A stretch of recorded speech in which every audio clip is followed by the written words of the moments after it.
Happy Friday. Okay, kind of a big week. Actually, the last couple weeks have been pretty eventful. Um, I've been talking about kind of rebuilding my whole tech stack and been kind of reflecting on the last year or so, just building and definitely learning. It's exciting to build, and I think we've seen or I've experienced that building just to build is not very efficient, and there is a cost to it, as we talk about kind of the QA impact and owning the outcomes. You'll hear more about looping and making sure. I think graph engineering is starting to happen as well as managing these loops. Um, and as I'm kind of redesigning my tech stack, I've basically gone from 3 computers, which was too many, to one, which has been great. Definitely getting everything in one place. I've got now a clear way that I'm using my different models. So ChatGPT is my writer strategy. Claude is, I'm doing just all my coding with Claude. And then Hermes, I've fully embraced. She's my chief of staff. I've booted OpenClaw out and gotten rid of Jerry and Sally and Stu. And so the cool thing with Hermes is she's just able to already roll up her own sub-agents. She built me a 4 sub-agent process the other day. I'm also looking at all my routines, all my kind of scheduled items, all my skills, and just really looking at what's adding value and come down to it in my personal kind of workflow.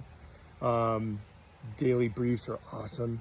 How the day is going, checking my inbox, looking at my in and outbound emails, my calendar, those type of things. And then the coolest thing is with Hermes, I was able to build a Kanban board for kind of task management. And that has been really fun and also just a new way for me to think about work. And I think that's the point that I'm kind of getting to is building just to build doesn't make sense. Just taking AI and dropping it on a team and saying good luck. We know that doesn't work. Really being prescriptive on what you're actually wanting to build and really focusing on what you should automate and what you shouldn't. I've also found that it was great to automate some things, but owning the outcome and having, let's say, something that would have taken me, let's say 10 minutes, but it's taking me 15 to 20 minutes to QA, it's better off I just do it myself. So really making sure you kind of bucket things into 2 classifications. What should stay manual and human in the loop? What is automating to actually save you time to do more of the things that drive, engagement, customer success, experience. Those are the things that I think really need to look at how we're working. And then just in closing on that, just the way that we're looking at work. Like I've talked about this a lot, and I think reading a lot, and everybody is, research is showing is like if you just take AI and you try to bolt it onto your legacy business mindset, business systems, process, it's gonna not get you to that next level. It's really taking a complete reorganization, and that's where like the book Rewired has been, even though I'm still only about halfway through because it is a textbook, but really thinking about how you redesign what you do.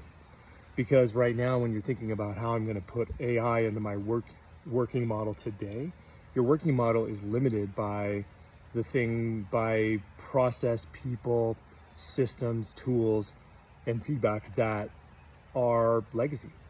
So the coolest thing about building something new with an AI mindset is thinking about the possibilities now are more vastly open to you.